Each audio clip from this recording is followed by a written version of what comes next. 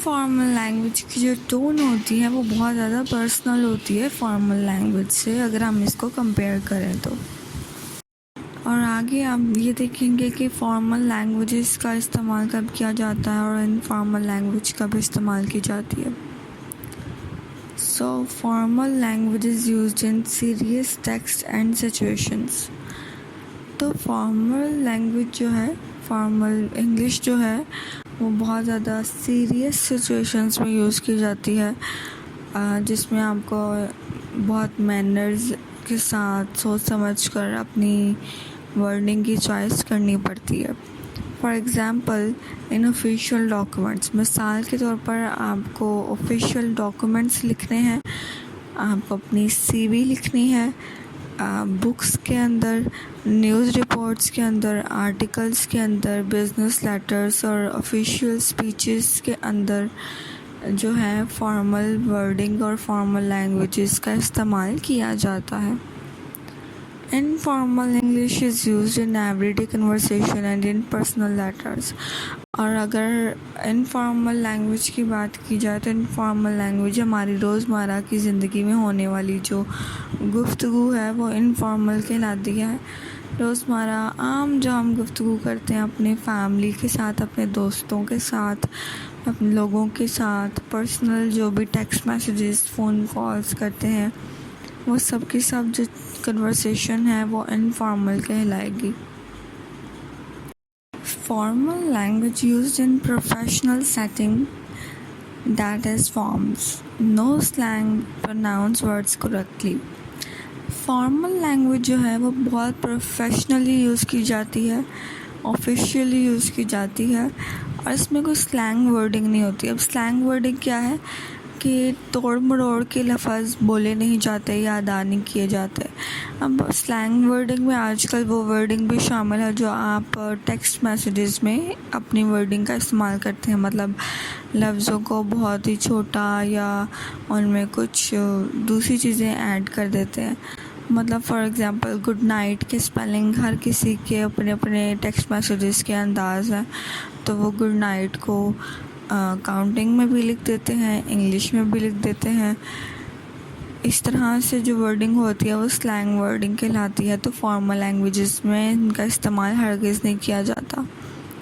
Pronouns words correctly.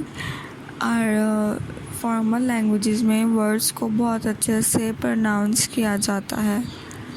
Informal language used with family and friends. اور informal language کا استعمال عام طور پر اپنے فرینڈز اور فیملی کے ساتھ کیا جاتا ہے. Contains short and version of words. اور اس میں آپ بہت انتہائی چھوٹے چھوٹے الفاظ کا استعمال کرتے ہیں، بہت شارٹ ورڈس کا یوز کرتے ہیں، یا پھر اپنے سے بنائے ہوئے چھوٹے لفظ یا ایڈ کیے ہوئے ورڈس کو بھی استعمال کر سکتے ہیں. Contain slang words. اور انفارمل لینگویج میں جب آپ ٹیکسٹ میسیجز کر رہے ہوں یا بات کر رہے ہوں تو آپ سلینگ ورڈز کا استعمال کر سکتے ہیں. فار ایگزامپل سلینگ ورڈز کس طرح سے ہو سکتے ہیں، جس طرح سے بھی نیچے یہاں پہ لکھا ہوا ہے. انفارمل میں بیکاز کہنے کی بجائے آپ لکھ دیتے ہیں کاز، یا ریلیکس یا ریلیکسنگ کہنے کی بجائے آپ لکھ دیتے ہیں چلنگ، یا بیسٹ فرینڈس کہنے کی بجائے آپ بیسٹز کہتے ہیں آج کل. تو یہ جو ورڈنگ ہے یہ سلینگ ورڈنگ کہلاتی ہے، جسے انفارملی آپ اپنی روزمرہ کی زندگی میں یوز کرتے ہیں. لیکن جہاں بات آتی ہے فارمل لینگویج کی تو آپ کو بیکاز بالکل ویسے ہی پروناؤنس کرنا ہے اور ویسے ہی اسپیل کرنا ہے جس طرح سے وہ کیا جاتا ہے.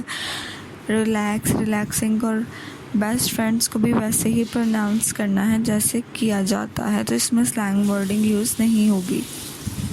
اوکے جی، now moving ahead, importance of informal language. اب انفارمل لینگویج کی کیا امپورٹنس ہے؟ Informal language gives audience a sense of closeness and genuineness. اگر آپ انفارمل لینگویج کا استعمال کر رہے ہیں تو یہ آڈینس کو شو کرتی ہے تھوڑی سی اٹیچمنٹ آپ کے ساتھ، تھوڑی سی کلوزنس، کہ آڈینس فریلی آپ کے ساتھ اٹیچ ہو جاتی ہے. شوز یور پرسنالٹی، اور آپ کی پرسنالٹی کو شو کرتی ہے کہ آپ کس قسم کے یا کس مزاج کے بندے ہیں.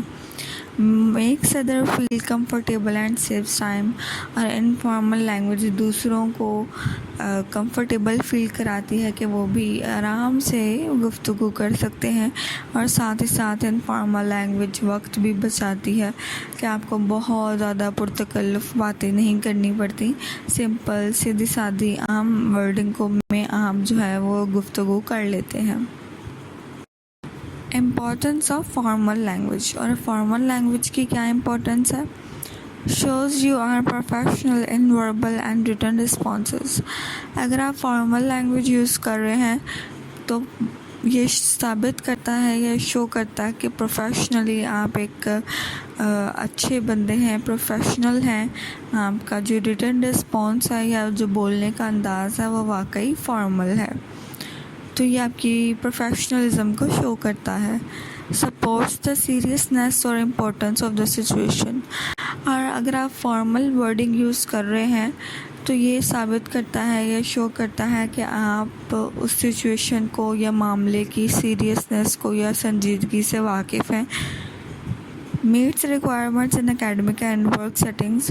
اور جہاں پر ریٹن ورک کا کام ہے، جہاں پہ اکیڈمک رائٹنگ کا کام ہے، وہاں پہ فارمل لینگویج ہی استعمال کی جاتی ہے. تو ظاہر ہے ریکوائرمنٹس جو ہیں وہ فارمل لینگویج ہی پوری کر سکتی ہے ان چیزوں کی. Clearly defines for the readers. اور پھر یہ کہ فارمل لینگویج جو ریڈرز ہیں، پڑھنے والے ہیں، انہیں کلیئرلی سمجھ آ جاتی ہے اس چیز کی. Email messages to instructors, address faculty and staff members. Email company employees and management apply for internship, grants, volunteer work and jobs.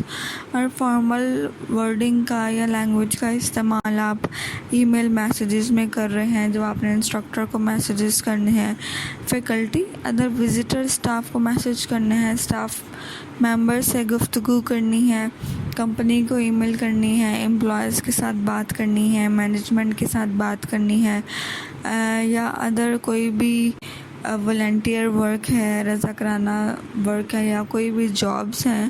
ان سب چیزوں میں آپ کو اپنے آپ کو فارمل ہی رکھنا پڑتا ہے، اپنی ڈریسنگ کو بھی اور اپنی ورڈنگ کو بھی. Observe others in formal situations, business meetings or luncheons, talking to people in authority or at a more structured time and place.